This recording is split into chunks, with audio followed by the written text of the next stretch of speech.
بسم اللہ الرحمن الرحیم۔ آج کا ہمارا ٹاپک ہے لبرٹیرین سوشلزم۔ ہماری گورننس کی یہ دوسری تھیوری ہے جو آج ہم ڈسکس کرنے جا رہے ہیں۔ جیسے نام سے ظاہر ہے کہ لبرٹیرین سوشلزم یعنی اگر آپ دیکھیں ایک لفظ لبرلزم سے لے لیا گیا ہے اور دوسرا لفظ سوشلزم سے لے لیا گیا ہے، تو اب ان دونوں کی کچھ خصوصیات لے کے ایک نئی تھیوری بنائی گئی ہے جس کا نام لبرٹیرین سوشلزم کہا گیا۔ اس کی جو بنیادی خصوصیات ہیں، سب سے پہلے تو یہ ایمفیسس کرتی ہے آن دی ورکرز ویلفیئر۔ اس کا ایمفیسس یہ ہے کہ جو پراپرٹی ہے، جو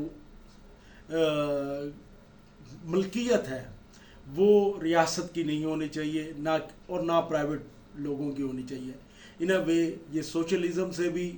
اس میں ڈس ایگری کرتی ہے، جو کہ کہتی ہے کہ ساری جو ریاست جو ہے وہ اس کو اون کرے پراپرٹی، اور ان اے وے یہ لبرلزم سے بھی ڈفرینشیٹ کرتی ہے، ڈفر کرتی ہے، کہ وہ کہتی ہے کہ لبرلزم میں ہے کہ پرائیویٹ اونر جو ہے وہ مالک ہے، تو اس کے ہاں جو مالک ہے وہ ورکر ہے۔ یہ ایمفیسس کرتی ہے تھیوری ورکرز کے اوپر کہ ورکرز جو ہے وہ اس کے خود مالک ہیں، اور جو بھی پلانٹ ہے یا جو بھی کوئی آرگنائزیشن ہے وہ سیلف مینجڈ ہوں بائی دا ورکرز، مینج کریں ورکرز خود۔ اور دوسری بات یہ ہے کہ self management of the worker پہ اس کا ایمفیسس ہے۔ دوسرا اس کا ایمفیسس جو ہے وہ ہے ڈی سینٹرلائزیشن پہ، یہ کہ اٹس اگینسٹ دا سینٹرلائزیشن، جو کہ آپ کو اگین کمیونزم میں، سوشلزم میں نظر آتی ہے، کہ جس میں ایک اتھارٹی ہوتی ہے، اوپر بیٹھی ہوتی ہے، وہ ایک سینٹرلائز ماڈل کے تحت اپنے کام کرتی ہے، اور سارے ڈیسیژن، ساری پلاننگ وہاں ہوتی ہے۔ ان کا ویو یہ ہے کہ ڈی سینٹرلائز ہونا چاہیے، اور ہر جو لیول پہ جہاں ورکر ہے وہ اپنے فیصلے خود کریں، اور اس کے اندر سینٹرلائز ڈیسیژن میکنگ نہ ہو۔ اور یہ جو in a way they want to abolish authoritarian institutions, یعنی اتھارٹیرین جو انسٹیٹیوشن ہیں ان کو یہ ایبالش کرنا چاہتے ہیں، کہ اتھارٹیرین انسٹیٹیوشن نہ ہوں بلکہ ورکر خود کام کرے۔ اور دوسرا یہ ہے کہ they are against the hierarchy, وہ کہتے ہیں کہ ہرارکی نہ ہو، ایک لینئر وے آف ماڈل ہو جس میں سب کے حقوق جو ہیں برابر ہوں۔ تو یہ ان 4-5 چیزوں پہ وہ کرتی ہے۔ پھر اس کے اندر یہ کہتے ہیں کہ پہلے تو آپ کو میں نے بتا دیا کہ اس میں اسٹیٹ اونرشپ نہیں ہے، ورکرز سینٹرک ہے، یہ ورکرز کی اونرشپ ہے۔ پھر یہ کہتا ہے کہ کوئی پرائیویٹ اونرشپ نہیں ہوگی، لیکن یہ انڈیویجول لبرٹی پہ بھی ایمفیسس کرتا ہے، کہ جو انڈیویجول لبرٹی ہے، جو انڈیویجول کے رائٹس ہیں، rights to of life, rights to speech, rights to assembly, تمام جو رائٹس ہیں انڈیویجول کے، اس کو بھی پروٹیکٹ کرتے ہیں۔ وہ کہتے ہیں انڈیویجول رائٹس جو ہیں یہ نہ ہو کہ سوسائٹی اتنی ڈومینیٹ کر جائے کہ انڈیویجول کے رائٹس ہی دب جائیں۔ بعض دفعہ ایسے ہوا ہے کہ سینٹرلائزیشن جب ہو جاتی ہے، تو سوسائٹی جو ہے وہاں اپنی مرضی کی وہ کرتی ہے، اور انڈیویجول جو ہے اس کی کوئی سے نہیں ہوتی۔ تو یہ اپنے ہاں یہ کہتے ہیں کہ اسٹیٹ کے اندر اس طرح کا ماحول ہو کہ انڈیویجول کے جو رائٹس ہیں وہ بھی سیف گارڈ ہوں، نہ ان کے اوپر کوئی وہ نہ کیا جائے کہ اس کو وہ اپنے رائٹس کھو دیں۔ آپ جب پرائیویٹ اونرشپ کے رائٹس نہیں دے رہے، لیکن آپ لبرٹی کے رائٹس دے رہے ہیں، جو انڈیویجول کی لبرٹی ہے اس کے اوپر کوئی قدغن نہیں ہوگی۔ بلکہ یہ تو ان اے وے آگے جا کے کہتے ہیں کہ اور ورکرز کے بھی رائٹس کی بات کرتے ہیں، اور امپلائی ٹو امپلائی ریلیشن شپ کے اوپر ان کا ایمفیسس بہت زیادہ ہوتا ہے۔ جو ان کا ایمفیسس ہے کہ امپلائی ٹو امپلائی ریلیشن شپ ہے وہ ہرارکیکل نہیں ہونا چاہیے بلکہ لینئر ہونا چاہیے۔ تو جو لوگ اس کے اوپر کرٹیک کرتے ہیں لبرٹیرین سوشلزم پہ، وہ یہ کہتے ہیں کہ یہ ایک کنفیوز ٹرم ہے، اس کی وجہ سے اس کنفیوژن میں سمجھ نہیں آتی کہ یہ کیا لبرلزم لانا چاہتے ہیں یا جو ہے سوشلزم اپنے اندر لانا چاہتے ہیں ملک میں۔ تو یہ ایک کنفیوز ٹرم ہے جس سے پتہ نہیں چلتا، کلیئر کٹ آئیڈیا نہیں ہوتا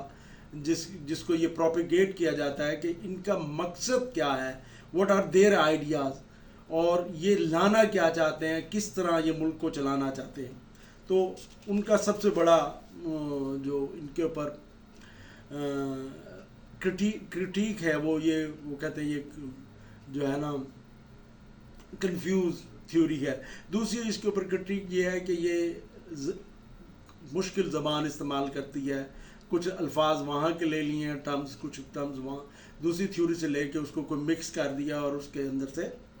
وہ کوئی چیز بھی یہ کلیم کر رہے ہیں کہ یہ نیو تھیوری ہے. اصل میں یہ ایک قسم کی کیپٹلزم سے کچھ چیزیں لے رہے ہیں اور کچھ چیزیں سوشلزم سے لے رہے ہیں، تو یہ کوئی نئی چیزیں نہیں دے رہے. تو یہ اس کے اوپر، اور وہ یہ کہتے ہیں کہ اس کے اندر یہ سارا زبان کا ہیر پھیر ہے اور کوئی ایسی چیز اس کے اندر نظر نہیں آتی لبرٹیرین سوشلزم میں. اور پھر وہ یہ کہتے ہیں کہ اصل میں تو یہ ہے کہ ان کو خود بھی آئیڈیا نہیں ہے کہ یہ کیا کرنا چاہتے ہیں، کہ اور یہ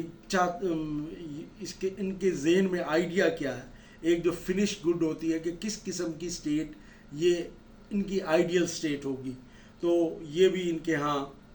کلیئر نہیں ہے. جو ان کے کرٹیک ہے وہ یہ کہتے ہیں، جبکہ لبرٹیرین سوشلزم کا دعویٰ یہ ہے کہ ان کے ہاں جو ریاست بنے گی اس کے اندر ڈی سینٹرلائزیشن ہوگی، ان کے فیصلے لوگ خود کریں گے، ورکرز کریں گے، اور جہاں جہاں جو لوگ بیٹھے ہیں ان کی انوالومنٹ ہوگی ہر لیول پہ. یہ نہیں ہے کہ صرف سینٹرل گورنمنٹ نے اگر ایک ڈیسیژن کر دیا وہ ایز اٹ از امپلیمنٹ ہو جائے گا، وہ ہر لیول پہ اپنے اپنے اختیارات ہوں گے اور وہ اس کو اس کو ایکسرسائز کریں گے. تو ڈی سینٹرلائزیشن ہوگی، اتھارٹیرین انسٹیٹیوشن کو ختم کیا جائے گا، انڈیویجول لبرٹی کو اون کیا جائے گا، اس کے اوپر ایمفیسس ہوگا، ان کو پروٹیکٹ کیا جائے گا، ٹھیک ہے. اور لیکن یہ ہے کہ پرائیویٹ اونرشپ نہیں ہوگی، اونرشپ جو ہوگی وہ ورکرز کی ہوگی، اسٹیٹ کی بھی نہیں ہوگی تاکہ اسٹیٹ نہ ڈومینیٹ کر جائے. جیسے کمیونزم میں ہوا ہے کہ اگر وہاں سے لوگوں سے پرائیویٹ اونرشپ لیا ہے تو ایک جو ریاست ہے وہ سینٹرلائز ہو گئی ہے اور وہ اتھارٹیرین ہو گئی ہے، اور وہ ایک قسم کے لوگوں کے جو لبرٹی ہے، پیپلز لبرٹی، اس کو انہوں نے ہرٹ کرنا شروع کر دیا. کمیونزم میں آپ نے کیا دیکھتے ہیں، کمیونسٹ کنٹریز جو رہے ہیں یا سوشلسٹ کنٹریز جو ہیں وہاں انڈیویجول کے رائٹس جو ہیں وہ سیف گارڈ نہیں ہیں. تو یہ چاہتے ہیں کہ انڈیویجول کے جو رائٹس ہیں وہ سیف گارڈ رہیں، ان کو بھی پروٹیکٹ کیا جائے. یہ نہ ہو کہ وہ ایک ایسا اتھارٹیرین سسٹم بن جائے جس کے اندر سارے فیصلے اوپر سے ہوں اور آپ کے پاس کوئی چوائس نہ ہو. تو یہ جو تھیوری ہے یہ ایک ایسی ریاست کی لانا چاہتی ہے، ایک ایسی ریاست بنانا چاہتی ہے جس کے اندر لوگ اپنی مالک ہوں، ورکرز اس کے مالک ہوں، اس کے اندر کوئی اسٹیٹ کی اس طرح کی انٹرفیئرنس اونرشپ نہ ہو. اور دوسرا ایک اور چیز وہ یہ چاہتے ہیں کہ جو کہ سوشلزم میں یا کمیونزم میں ہوا کہ اسٹیٹ کے جو جب اون کی چیزیں تو وہ اتھارٹیرین بن گئی، وہ مینوپولیٹو بن گئی، اور جو چوائس تھی لوگوں کو وہ ختم ہو گئی. تو اس کے اندر انہوں نے لوگوں کو چوائس بھی دی کہ ان کے جو بیسک رائٹس ہیں ان کو محفوظ رکھا جا سکے. تیسری اس کے اندر یہ چیز ہے کہ یہ لبرلزم بھی نہیں چاہتے. اس کی وجہ یہ ہے لبرلزم کے اندر ان کا خیال یہ ہے کہ چند ایک جو لوگ ہیں، جو کیپٹلسٹ کلاس ہے، وہ موو کرتی ہے اور وہ اون کرتی ہے ملک کو یا اسٹیٹ کو یا اسٹیٹ کے مختلف انٹرپرائزز کو یا جو پرائیویٹ کمپنیز ہوتی ہیں اس کے ذریعے وہ جو لیبر کلاس ہے اس کو مینوپولیٹ کرتی ہے، مینوور کرتی ہے، اور ان کے جو رائٹس ہیں وہ نہیں مل پاتا. اس لیے they are against the liberalism کی جو اکنامک سائڈ ہے اس کے یہ اگینسٹ ہے. بٹ لبرلزم میں جو انڈیویجول لبرٹی ہے اس کے یہ دے آر فیورنگ اٹ. تو ان اے وے کہ they have choose good things from, as per their view, they have choose good things from socialism and liberalism, and they try to abolish the things which are hurting these two theories, جنہوں نے انسانیت کو disturb کیا، اس کو اس کے چیزیں پوری نہیں ہوئی، ان کے رائٹس ختم ہوئے اور وہاں جو مینوورڈ ہوئے، مینوپولیٹ ہوئے، اس کو ختم کرنا چاہتے ہیں. تو یہ ایک درمیان میں سے کوئی چیز جو ہے